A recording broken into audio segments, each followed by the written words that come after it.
Well, hello and welcome again to Lighting the Candle, A World That Works. I'm Bill Correll and I'm here with my buddyette, Lisa Sheehan.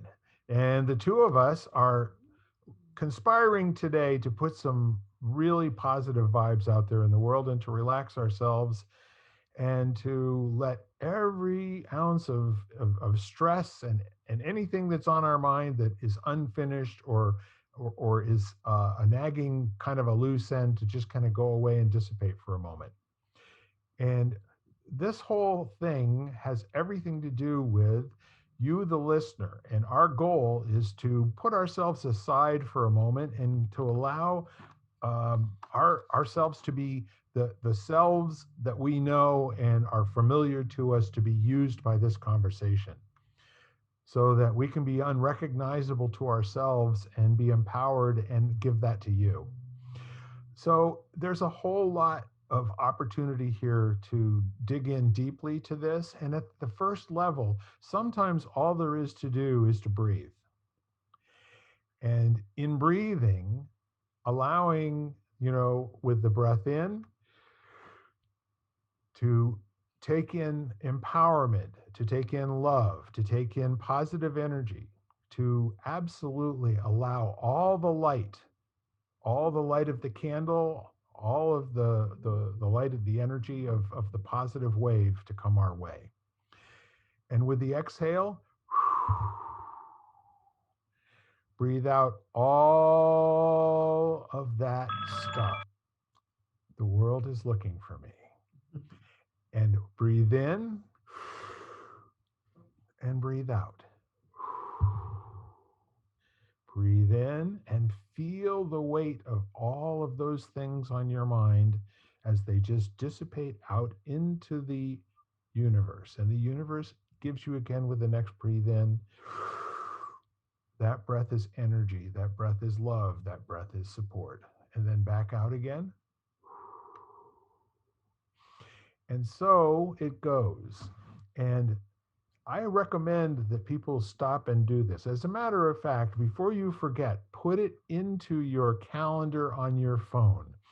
Have your phone to take a mindfulness break at least every couple, 3 hours during the course of a busy day. Do it for 30 seconds to 1 minute and see if that makes a difference in your life. And Lisa, anything you want to share, any feelings that you have, anything that you'd like to give away so that it can go out and be understood, gotten by our listeners, gotten by me, and received, and then given back to you and replaced with love and energy. Well, I've been my typical time spent on looking for inspiration on YouTube. I know it could be used for other things, but um, and yesterday I found one with Carolyn Meese, however she likes to say it, MYSS, and Robert Holden about the season of Advent, which of course we are in the middle of, Sure. um, and just interesting perspectives on how it was part of many different cultures because the coming with the summer with the winter solstice and the coming of the light. So it's our now we're in the darkness, but and because well she equated um, the light with truth and how the light can be blinding just as much as too much truth can be blinding. So that we do it one candle at a time, one light at a time, to to get adjusted to the new level of light and to embrace it and embody it basically. So I kind of like that idea of this season being in the darkness, adding a little bit of light at each time because we know when the winter solstice hits, the light will be returning, and with it, all sorts of life. But right now, we have to sort of hibernate. That's that's fantastic. I totally love that notion that there is a process and perhaps, a ritual and perhaps an opportunity to express a tradition through actions. And the whole idea of lighting a little bit of light at a time, I mean, it's just played out in so many different traditions. I don't really care, what your upbringing is. Almost everyone has something going on like that this time of year. Right. The I find a lot of reassurance and a lot of energy as a person who loves long sunny days.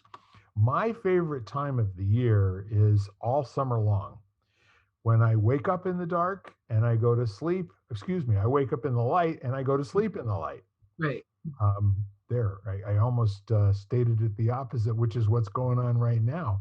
Right. I wake up in the dark and I wait for my dear beloved wife to come home, and she gets home usually at around 6 o'clock, where it's been dark for an hour and a half. Hmm. Now, I find, and I don't know how it is for you, but do you find that it's kind of easier to remain a cheery, happy clam, when the weather is good and the sun is out, than it is when it's dark or, gray and overcast, raining, all that kind of stuff? Well, I think, well, personally, I've noticed a lot of people having a hard time with this time change too, Yeah.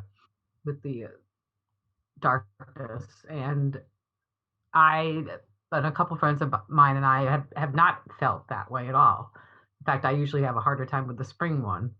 But, and I don't know, there's something about the coziness, the inwardness of darkness that I kind of like.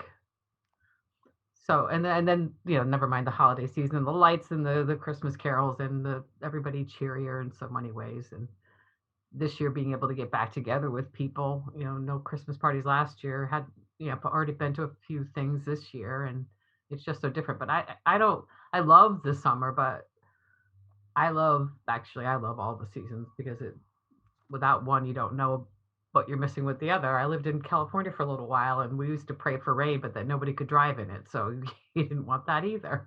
Yes. Yeah, But we kind of had that phenomenon in Florida as well, Lisa, especially with the Brits who would come over and they really didn't know what to do with rain, but from being in the UK as well.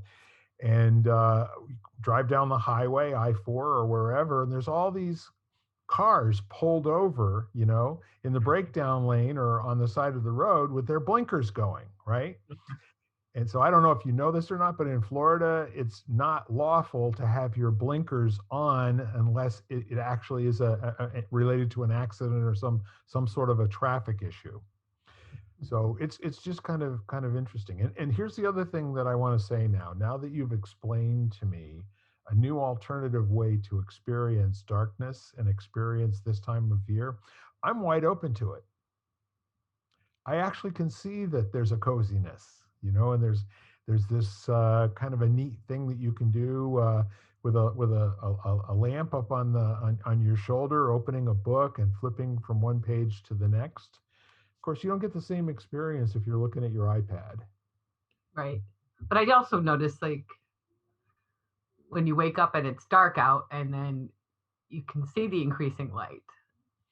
So, there's like this little miracle happening every morning when in the middle of summer you wake up when it's light basically, so you don't see that approaching that incoming new day.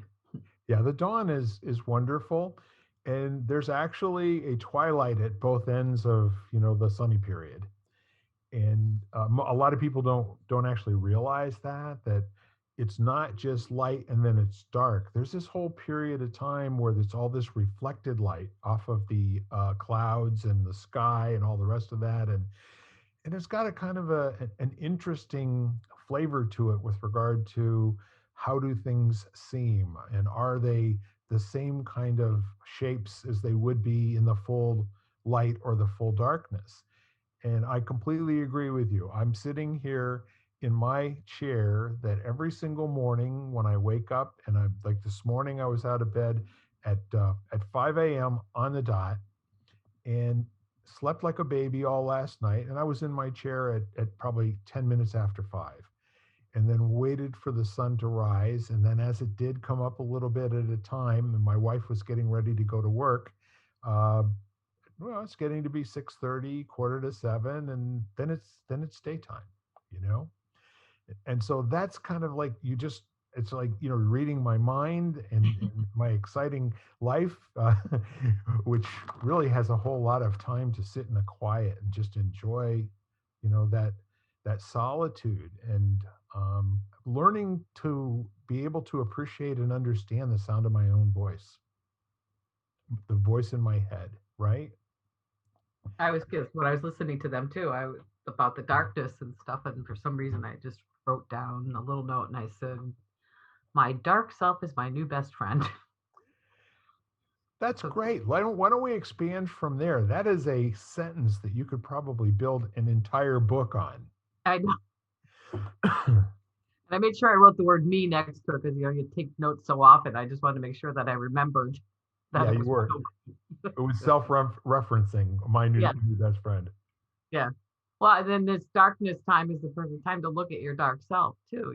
To because there's no bad thoughts really. There's just how you react to them, and you just float them by. And, That's that's interesting.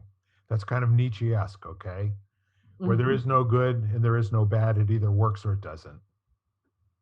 It either gets the result or it doesn't. Right. Well, because in the human world, we decide what every word means, what impact it has on us, our definition is so subjective as to what. And once you label something, it can never be any. It loses its charm, so to speak. To explain a tree to somebody, but you know the word tree, so you don't even look at you don't even think about the word tree anymore.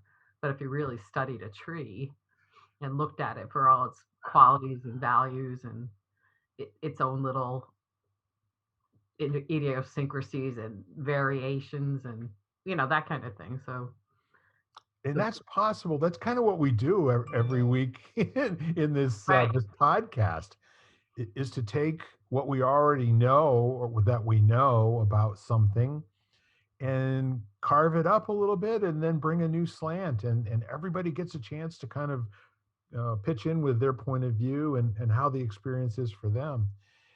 And I love that. I also love your thoughtfulness and how deep you look into what could be considered by most people, and actually is by most people, the mundane, blood and guts physical world, that is what we're trying to get past. right, we're the only species that doesn't realize we're part of the planet. Yeah. That And it doesn't work that way. so the question is how does it work? With all things considered, I mean, we've talked about kind of well, maybe we haven't, but how you are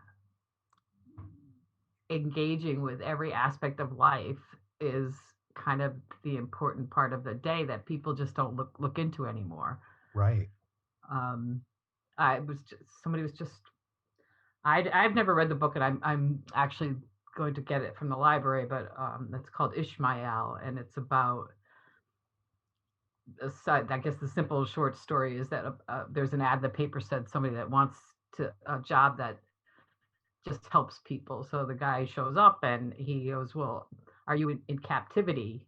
And he goes, "No, I'm not." He goes, "Well, and if you think about it, do you have a job? Do you have, are you restricted in any way?" And so all of us are basically in captivity.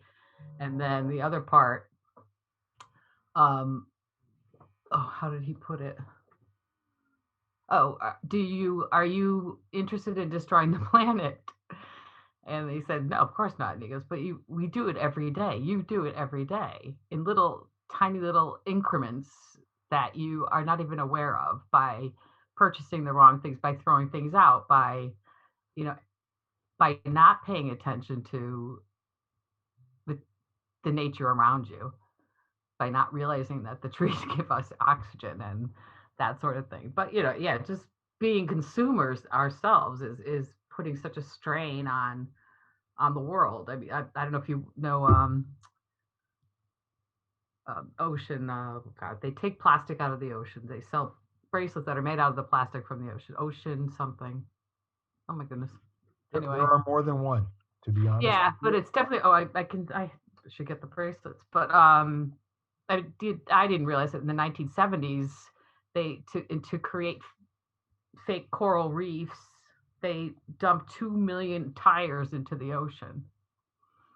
And once the plastic pieces that held them together disintegrated or broke apart, the tires have traveled all over, ruining the reefs, and much of the it's had a detrimental effect on a lot of the marine life. So that they're busy cleaning those up. So I just our connection with nature has to be a lot more, No good deed is going unpunished. Sorry about that, Mother Earth.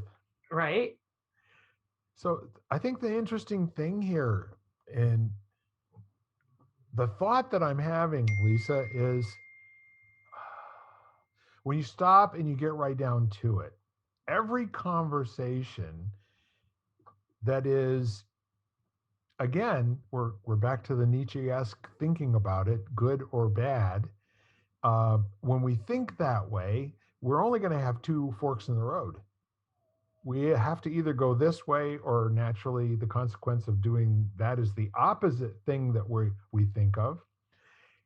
And you have to wonder, is there actually an array? Is there actually a whole bunch of different possibilities, including that many of the things that you've never heard about, that the initiatives that they took back in the 70s and the 80s that actually worked out, those people are now dead and gone.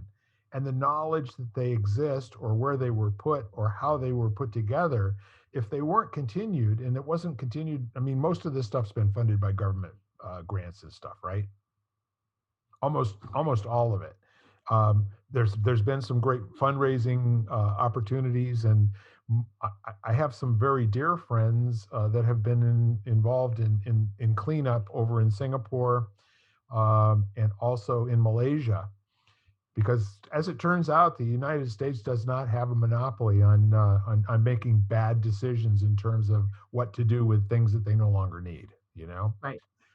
And the truth is, if we look where we were 100 years ago, I'll make up a number and then you swear to it, okay? What Mhm. if the entire population at that point was somewhere around 1.3 billion people?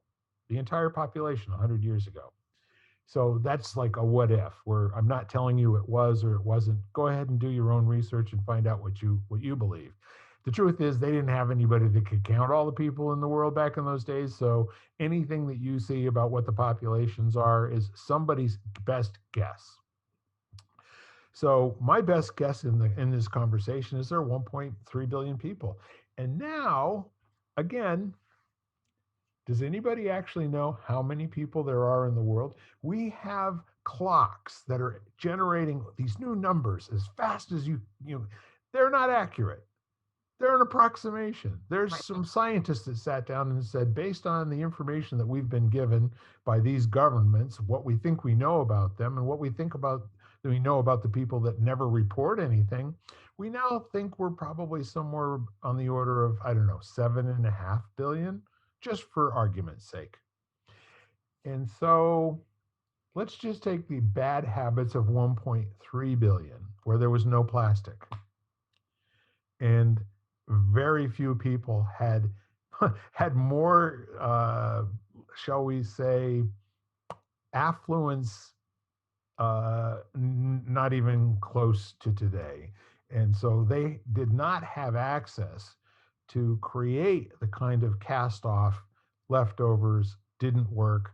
Um, and I'll just, to kind of grab a random statistic out of the air, I was watching a program earlier this morning that said that there is roughly 40% waste as far as food consumption in the United States. It's either cut off, not used, and thrown away because it's not regarded as having nutritional value, taste, color, appearance, whatever.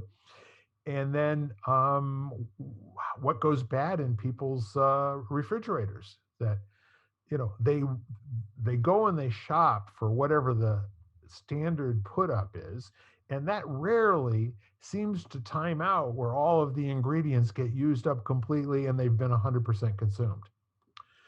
So now you take the bad habits of just that part without the plastics, without the TVs, the electronics, the nitrates, the hun, all that stuff.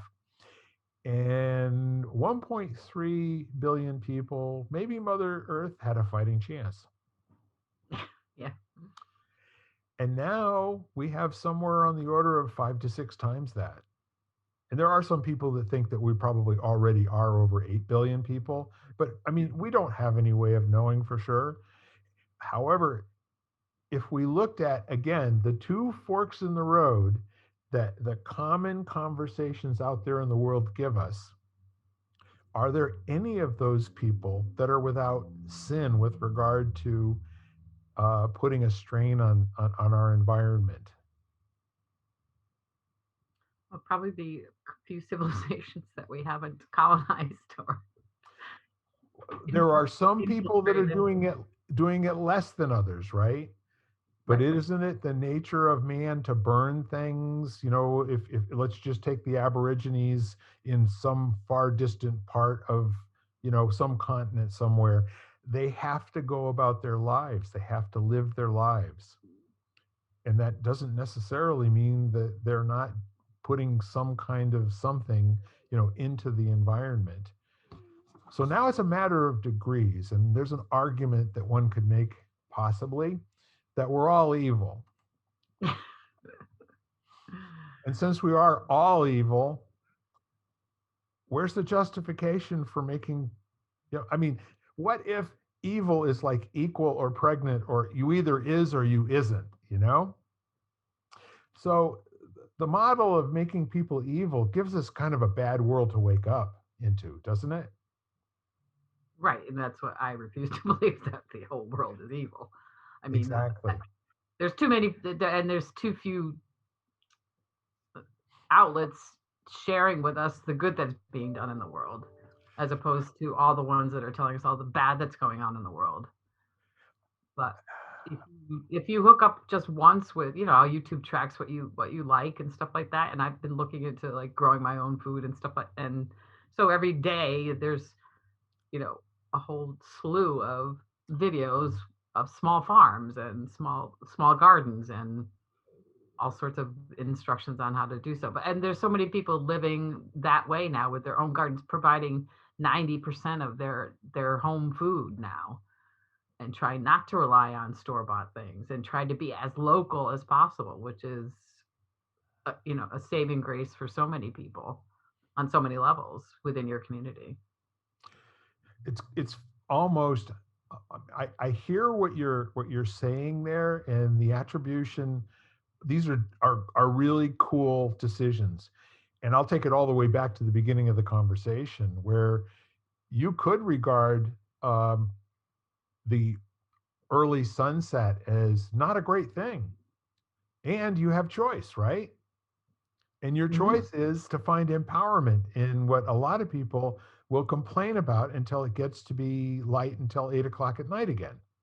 Right. That said, there's all this opportunity for point of view. There's all this opportunity for, again, the whole mindfulness conversation. And what we mean by mindfulness is where you go through and are using all three parts of your being. You're using your mental acuity, you're using your spiritual nature, and you're using your gut in terms of experiencing on those three different things as you go through life, as opposed to being asleep. And it's easier to be asleep, guys. Okay, truth be told, being hooked up to a morphine drip solves a lot of problems for people. They don't have to worry about a thing, right? Right, no Or- life. yeah, and they don't have a sense of the future in those circumstances either. Um, so that's an overstatement, which, yes, I am guilty of that from time to time. But the point is that it drives home for you the opportunity.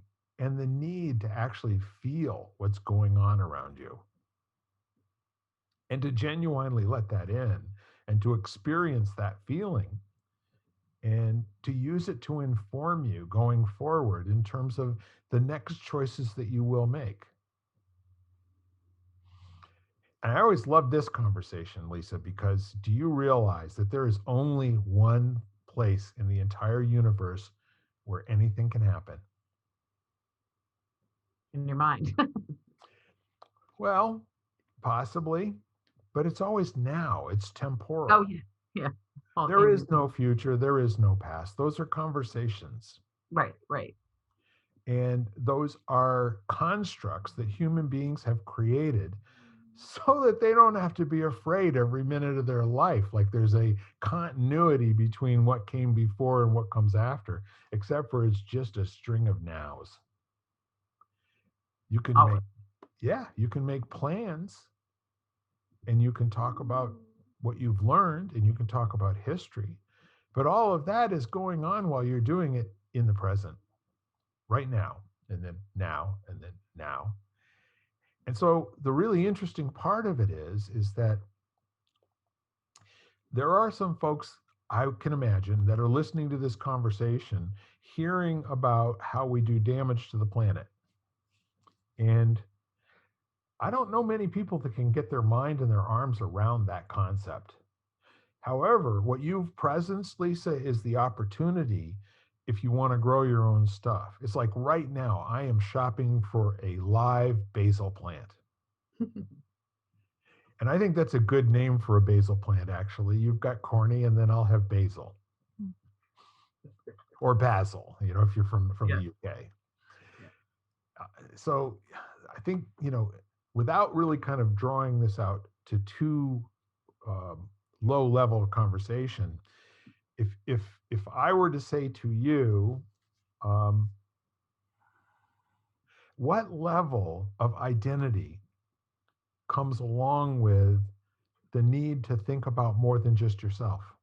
I had participated in a crowdfunding for this new appliance. It's actually an appliance, but it's for composting, and it's called Lomi, and it's a decent sized little thing, but it composts all your food waste and plastic and turns it into, breaks it down, breaks it down, breaks it till you could use it in your gardens or in your plants and things like that. So I'm just like tiny little things, like not tiny, it's a big thing, but I think it was one of the most successful crowd funding projects of 2021. So how much do the units cost each? Well, it varies by when you got in. You know what I mean? So I think the lowest was probably 300, and I'm sure they're up like 500 now. But compared to what you waste, I'd like to lessen my footprint a little, and I'm trying to learn. I was saying too that I've been trying to make my diet more plant based, so there's a lot of weird waste kind of thing going on, and because I haven't perfected my shopping yet, I've been a little more concerned with how to purchase things that in a better way, like you were saying, so Sure. that I use them up entirely. And that is awesome. And I'll tell you, the second half of that report that I was telling you about this morning, that 40% of food and consumables, we're talking about nutritional stuff that goes into your body, is wasted. Mhm. And it turns out that 20 some percent of all of the methane, which is a short term polluter, by the way. Methane Yeah. does not have long term effects on the world. So if anybody's telling you that cows are bad because of human beings actually produce more methane gas than cows do. All right. So I mean, all of this stuff has to be in context. And the bottom line is that the food that does not get composted, it's probably going to create methane too while you're composting it. However, what we do know is that the methane that comes from landfills has to do with decaying organic matter. Right. And so that's they put these pipes in and they have valves and all this kind of stuff where they burp it every once in a while. It's a fascinating conversation to have with somebody that works at a landfill, especially one that is now completely done, and the neat things that they can do with those. So any other thoughts on that conversation in terms of awareness? The mindfulness part of it is to ask questions. What else can I do if this is a thing that bothers me? Well, I think it's like people say, what breaks your heart, and then try to try to use that to help change what Yeah. what ultimately. Because if you don't have a passion for it, it's not you're not going to do much good, or you're not going to last that long. But I was also talking about mindfulness on, like mindful eating is not just about being aware that you're eating, but to be aware of how what you ate, what you're eating got to you. Yes.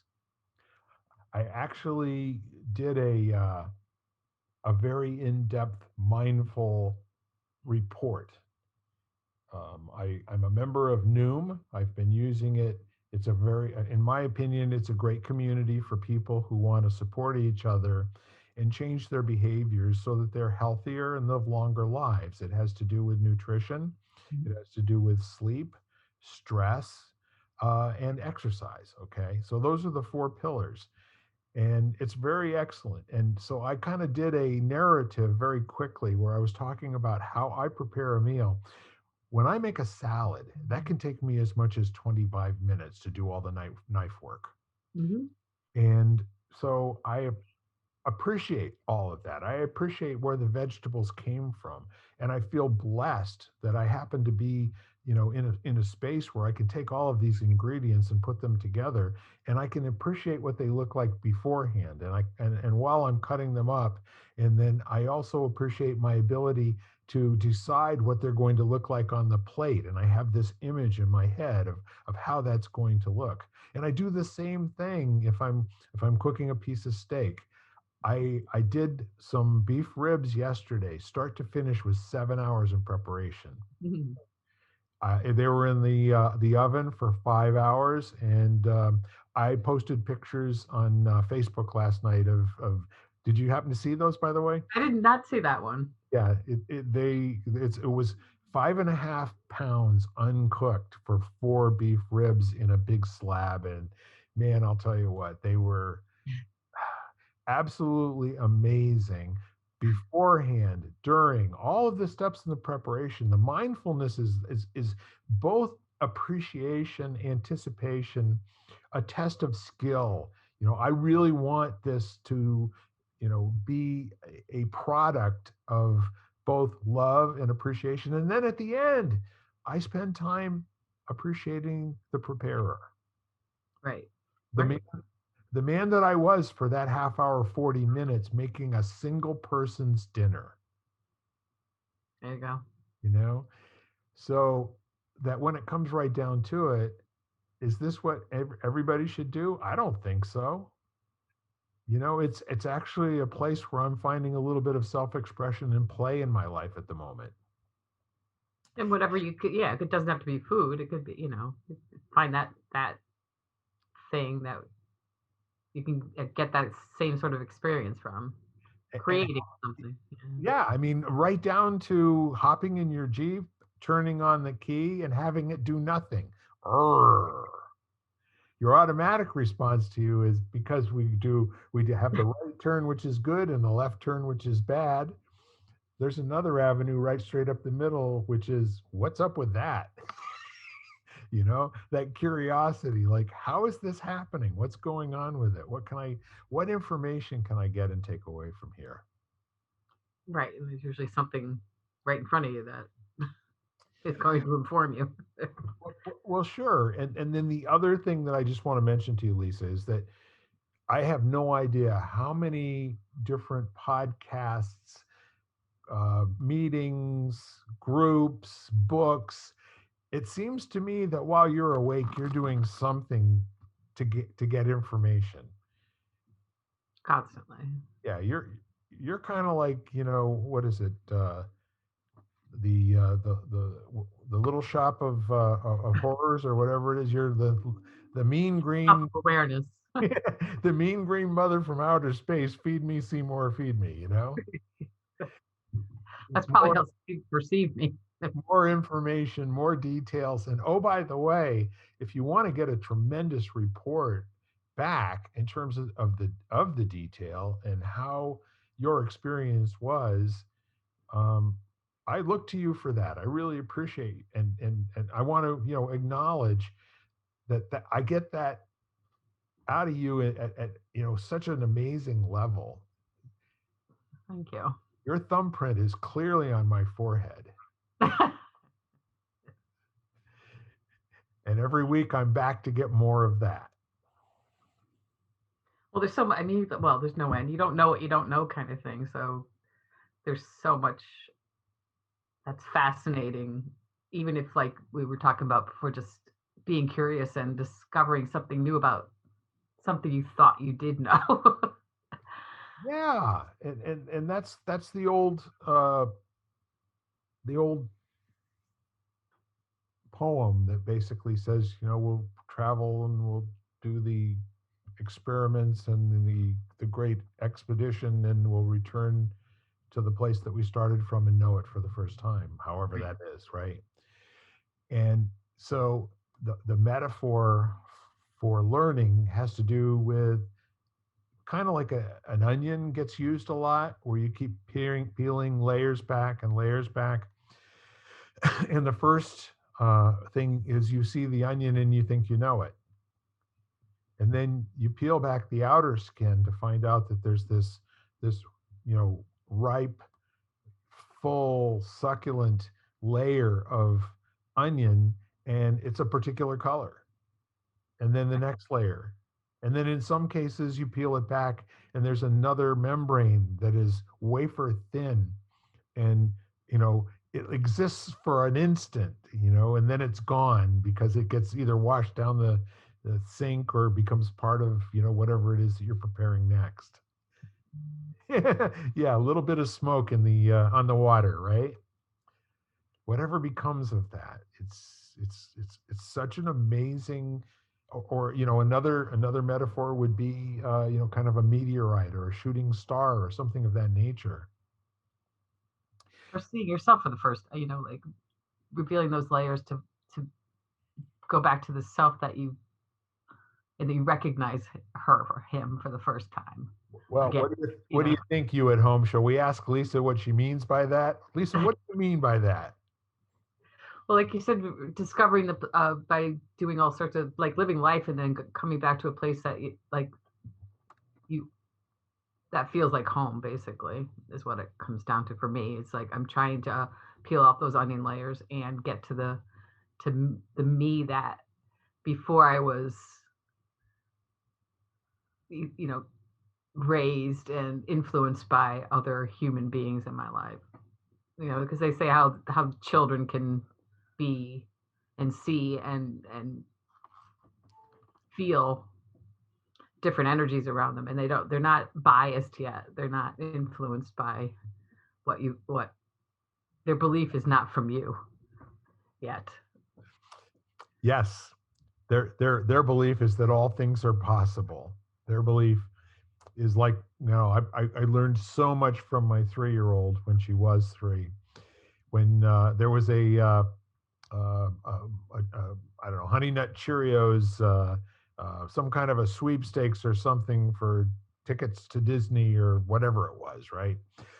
And she said, Dad, you just cut the box top off, you put your name and address on it, and you mail it in, and they give you.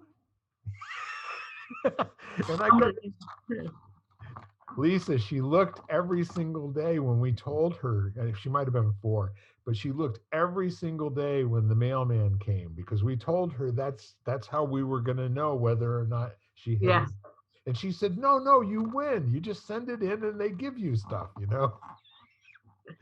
And that was perfect world. Yeah, remarkable. That yeah. was, yeah. So from your personal experience, and again, I can't, I have to have the footnote that if there's ever anybody that I've known who is constantly holding up where you are and where you've been against what's possible for you in the future, you're the poster child. Thank you. But I think, I mean, the reason obviously that we connect, that you understand, is because you're there too. Yeah. You know, you're constantly in search of, but your bigger, I think, mission is to connect people that are in the same boat, so to speak, or actually opposing boats, Could ships be that pass in the any, night. yeah, either in a boat or not in a boat. Those Yeah, are yeah. However it happens, yeah, just to see how those two or group, wherever two or more are gathered, how those people would get along, or what kind of interesting topics would come out of that. I will accept that 100%. It's called, let's get together and let's see what we got. Which is cool too. I mean, and I think for some reason, like the older I get, I so much more appreciate smaller groups of conversations instead of being in big rooms and not necessarily participating, but just listening. Because the conversation part is so key to me. So because I think it's another way of learning too, of taking it in, of letting it become part of you, is by speaking it out loud and having other people hear it and having them echo it back to you, or tell them what they don't see in what you just said. And vice versa, Right. 100%. So, the pointing to language as this powerful tool, if you look at Maslow's hierarchy, Mm-hmm. it is the way to climb up the pyramid. Language is your opportunity to go from, just fight or flight at the very, very base. And so you can at least survive and get your basic human needs taken care of. And then, as you go along, and then there's this whole part of Maslow's hierarchy, which is called self-actualization. Now, I don't know two human beings that could give me the same definition of what that actually means. And most everyone that I talk to who is talking about um, that top level, where you no longer have want, that your energy is no longer spent being concerned about the future or the past, that at this moment, you're here to explore who you are in this moment as a human being. And I don't know if that communicates with people. I wonder, if you hear that definition from wherever you are in this theoretical hierarchy of, of accomplishment in terms of mastering your environment, if you will. Because I really think that that's what it is. First, the language portion of it uh, is caveman like, right? At the beginning, you don't need a whole lot of language to get shelter, food, sex, those things that you got to have in order to be at that level. Now, to move into the next level, seems to me there are some questions implied that you would really have to have a little dissatisfaction with being a caveman for a minute. And don't hear me like there's a value here. Like, I think the world needs cavemen, okay? I think we all got to get along. And the whole idea of progress, again, we got that dichotomy. It's either good or bad. Well, maybe it isn't. Maybe it's like a hand with 5 different possibilities, or two hands with 10, or like the hairs on your head with infinite possibilities. But Mm-hmm. for these types of models, you have to hold other things equal so that you can say something about the progress of human beings and what is out there in the future if you choose to put it there. And putting it there is not everybody's choice, is it? No, well, and I think we've talked about it too before. Not everybody realizes they have a choice either. The set your. I think the setup for. I don't think people set themselves up for failure. I think they set themselves up for mediocrity. Yes. one of my favorite commercial lines was, "I'm going to fight my way up to middle management," you know. Right. And Right. there's nothing wrong with being middle manager when you're, when you're loading and unloading a truck. That seems like nirvana, you know. And what it all comes down to again is kind of the frame of reference. Who are you now? Where do you place yourself in the universe? And I'd like if you could say again what you just said before I said what I said. You're having the choice. Right. I don't think a lot of people have that knowledge. I mean, I was guilty of being in mediocrity for the longest time. It took me, probably looking at motivational that led to spiritual that led to all sorts of things to realize that wait a minute, I think I might have a choice in what my life looks like. What if you do? I mean, that's so cool, right? What if Right. you have a choice? And you do. What if I don't have to sit here continually jabbing myself in the eye with a sharp object, you know? And it's so freeing. It's so freeing to find out that 90% of, maybe in many cases, 100% of what's not working in your life, you might have something to do with it. Yeah, everything in life is a choice. You just I don't think people realize that. I know people don't realize that. I know I didn't. So it's an easy enough trap to fall into, but it's so cool to open that trap door and look out Yeah, and see the possibilities. that's funny. I'm getting this mind picture, I Lisa, know down in a foxhole, opening the trap door so you can peek out, and there's somebody up there playing whack-a-mole. that would be your dark self, your new Yeah, best your friend. dark. I love it. So let's take a minute and distinguish dark self for those who have been listening to us patiently for however long this has been going on. What is dark self for you? For me, it's that what humans, once you learn how to think, basically for yourself, there's so many negative thoughts, and it's a known fact that majority of thoughts are not only negative but repetitive.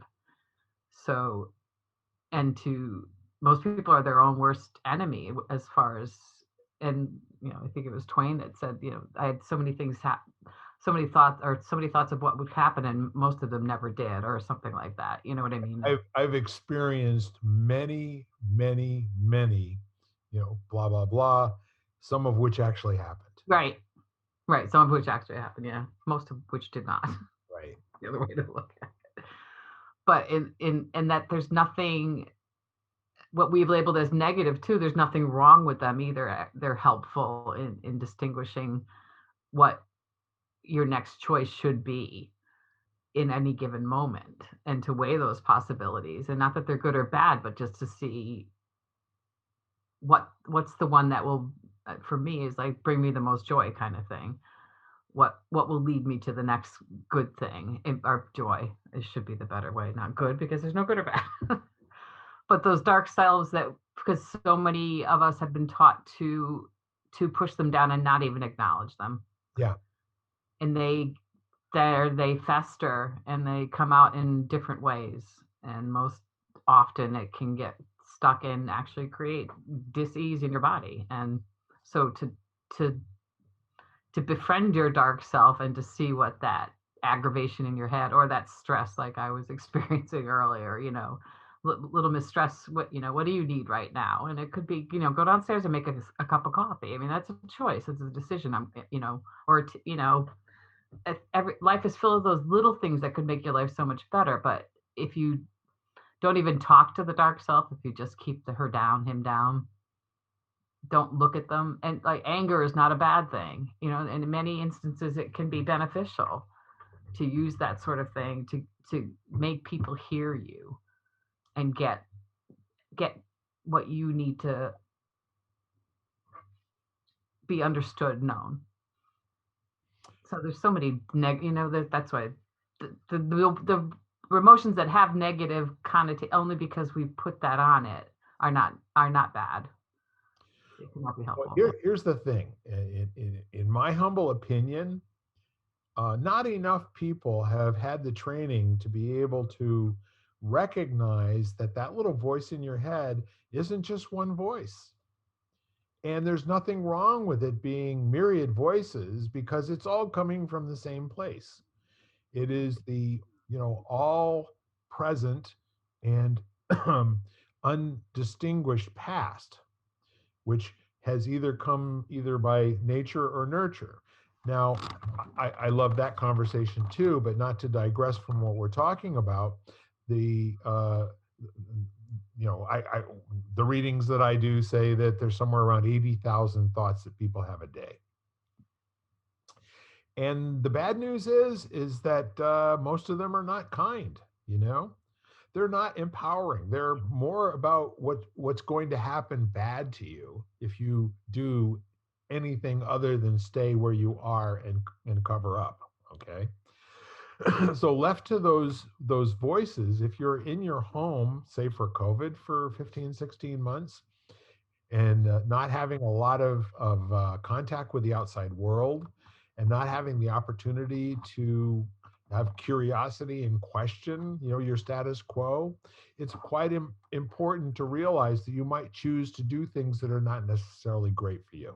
Okay, what's handy, well, I mean, we can look statistically at what happened to liquor sales. The number of people that didn't used to use any cannabis products and have been over the last 18 months. And how um, they are essential, yeah, determined essential. yeah, no, exactly. So, I mean, if a cannabis dispensary is considered to be essential, uh, that kind of gives you an indication that there's a part of the population that it's propping up, right? These are people that are in need of having whatever that produces for them in their lives, so that they can continue to function and not melt down. So the whole idea of having choice doesn't necessarily mean that you have to be a constant inventor. Sometimes the only thing to choose is what you've got. And where stress comes from is not realizing that this is something that's going to pass whether you fret about it or not. It comes from resisting that it's here at all. Right, because you could choose that, like people that numb themselves, and I'm sure a lot of people in 12-step programs would agree that, once you get out of it, you think it's going to be all sunshine and roses. Look, I've quit my demons, and now there's nothing but goodness in front of me. But life is hard, and that's when you know you're actually living it. Oh, no, I'll tell you what, there's nothing harder than life. There is no experience that human beings can have other than living their lives. And that's because they're constantly confronted with brick walls everywhere they go that they have constructed themselves. Now, they've had some help from their friends, okay? The whole process of growing up and having um, these images and these thoughts imprinted by experience and by people talking and things they've heard and things they've read and things they've learned. You can't take two or three steps in any particular direction before some of those 80,000 thoughts are going to happen. And I love what you're saying, because when they do happen, there's a technology that allows you to replace those thoughts, not wish them away, not make them bad and wrong, but replace them.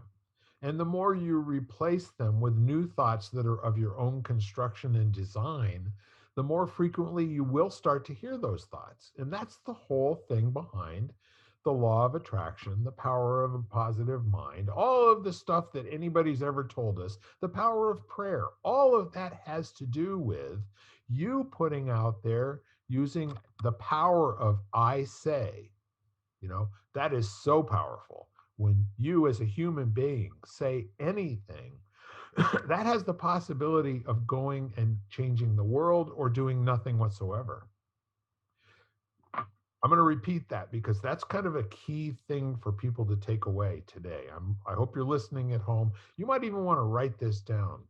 The I say this world is a great place to wake up into every single morning, provides you that world and that experience and that amazing opportunity to live your life in a world that isn't governed by your 80,000 negative thoughts coming from the all pervasive and undistinguished past. When life is hard, you just got to think of, why do I feel this part is hard right now? And how is that affecting me? That, and what can I change about it, kind of thing. So even if life is hard, you still have a choice on how you're going to react to it. And that whole life is hard thing, when I said that, it's like the truth. Hey guys, it's not the truth. Life isn't any way in particular. Right. It needs you to tell it how it is. There you go. I like that. You know? And when you tell it how it is, are you reporting the weather or are you creating this feast? You have the choice. Right. You can report the weather, you can give the weather forecast, or you can create a feast that everyone is designed to and everyone is invited to and everyone will come. And those who come will be the right ones. They always are the right ones, et cetera, et cetera, et cetera. Exactly. But if you happen to be in a foxhole, with one of those little trap doors above your head, you might want to just say, I'm in a foxhole with a trap door above my head, as opposed to spending a lot of time wishing it away. Right. Because sometimes when you start looking at a map, where do you always have to start from in order to get a plan to go from where you are to where the destination is? A little X on the map. You are here. Yeah. Mhm. Now, that can either be like a mystery where you're feeling around in the dark, or it can be an I say, this is where I am right now. So, this was absolutely not even close to what I thought we'd be talking about today, and I love it. You asked. I did. And so, I let me know. ask you a question on a scale of 1 to 10, with 10 being the highest possible and 1 being non existent, completely forgot what it felt like. How is your stress level at the moment? Oh, it's fine. It's kind of, yeah. It went out that trap door. So, how was it right before I asked you the question of how it is? Right now or earlier?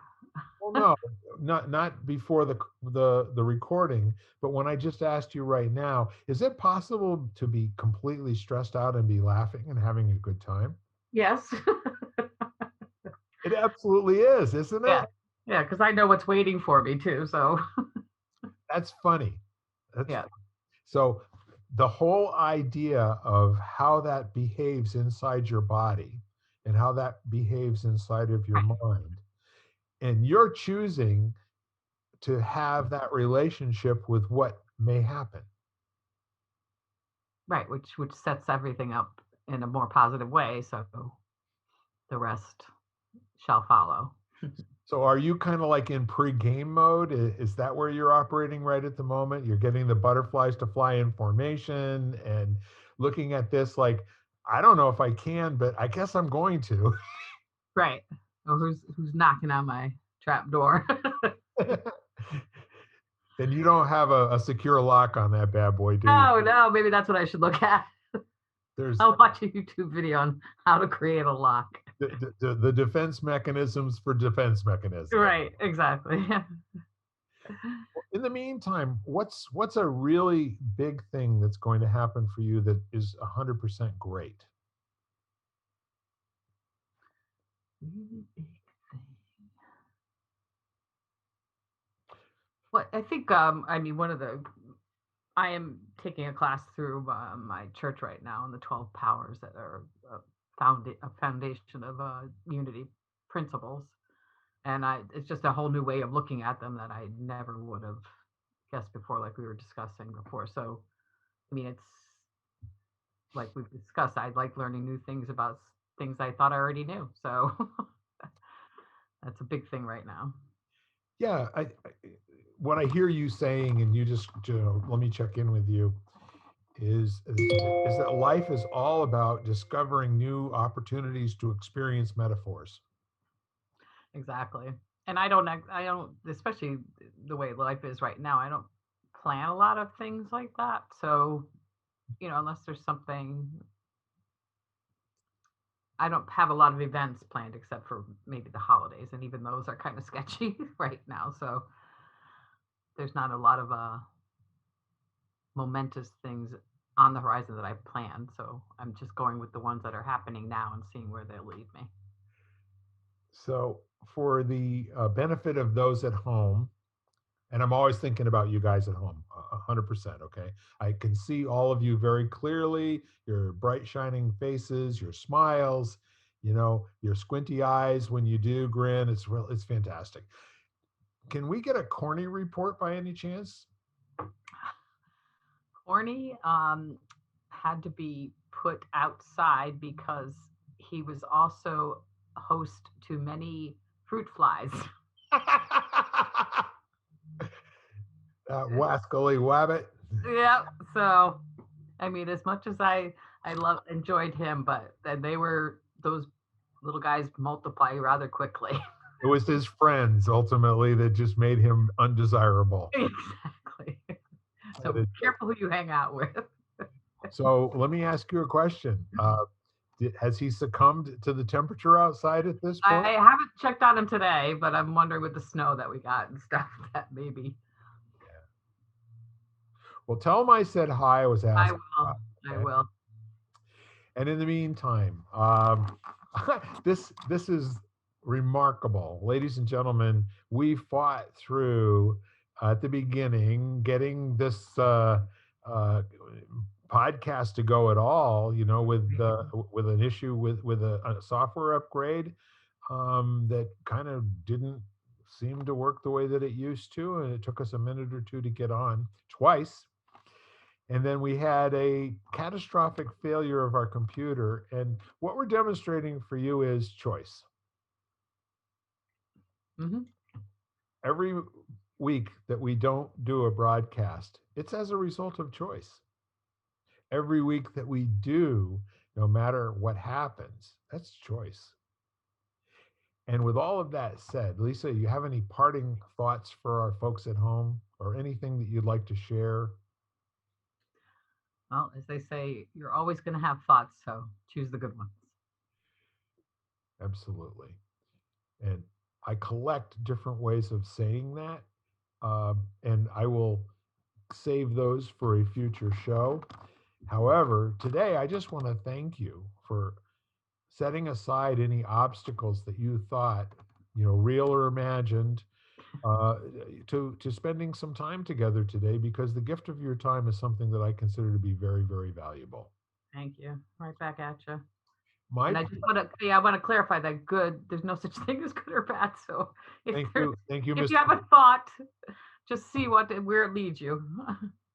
It's an opportunity to ask a question, isn't it? Right. I like that, that on ramp to the many questions, which is what's up with that? Yep. I wonder what that's about. Yep. Holy Yeah. mackerel. Where did that come from, and what can it possibly have to do with my life? Why do I feel this way? Follow that one. Yeah. Well, I don't have a whole heck of a lot more than to say thank you to everybody for tuning in yet again. I believe this is episode number 86. We are getting, in the throes of the holiday season. We're currently in Hanukkah, and before too much longer, we'll be, pressing into the Christmas season and all of the rest of those, including Festivus for the rest of us. And when it comes right down to it, we do this for ourselves and we do this for you, but you are the reason that we use to have this great feeling and share this camaraderie with each other every single week. So we wish you the very best of the rest of the day. And I will leave you with two thoughts. First of all, the one that I love, which is tomorrow is the first day of the rest of your life. And I'm also going to tell you this: When you get into those moments, when you're pretty sure that choosing is going to be hard, always do the best that you can, just for right now, just for today. And I wish you the best day ever. And thank you for tuning in to Lighting the Candle, a World That Works. Bye bye for now. Have a good week. Thank you. You've been listening to Lighting the Candle, a World That Works, part of the Exvadio Podcast Network. You can catch us each week, as well as the rest of the network, at exvadio.com/podcasts, as well as the Apple Podcasts app, Google Podcasts, Spotify, iHeartRadio, Stitcher, Audible, Amazon Music, and wherever you find podcasts.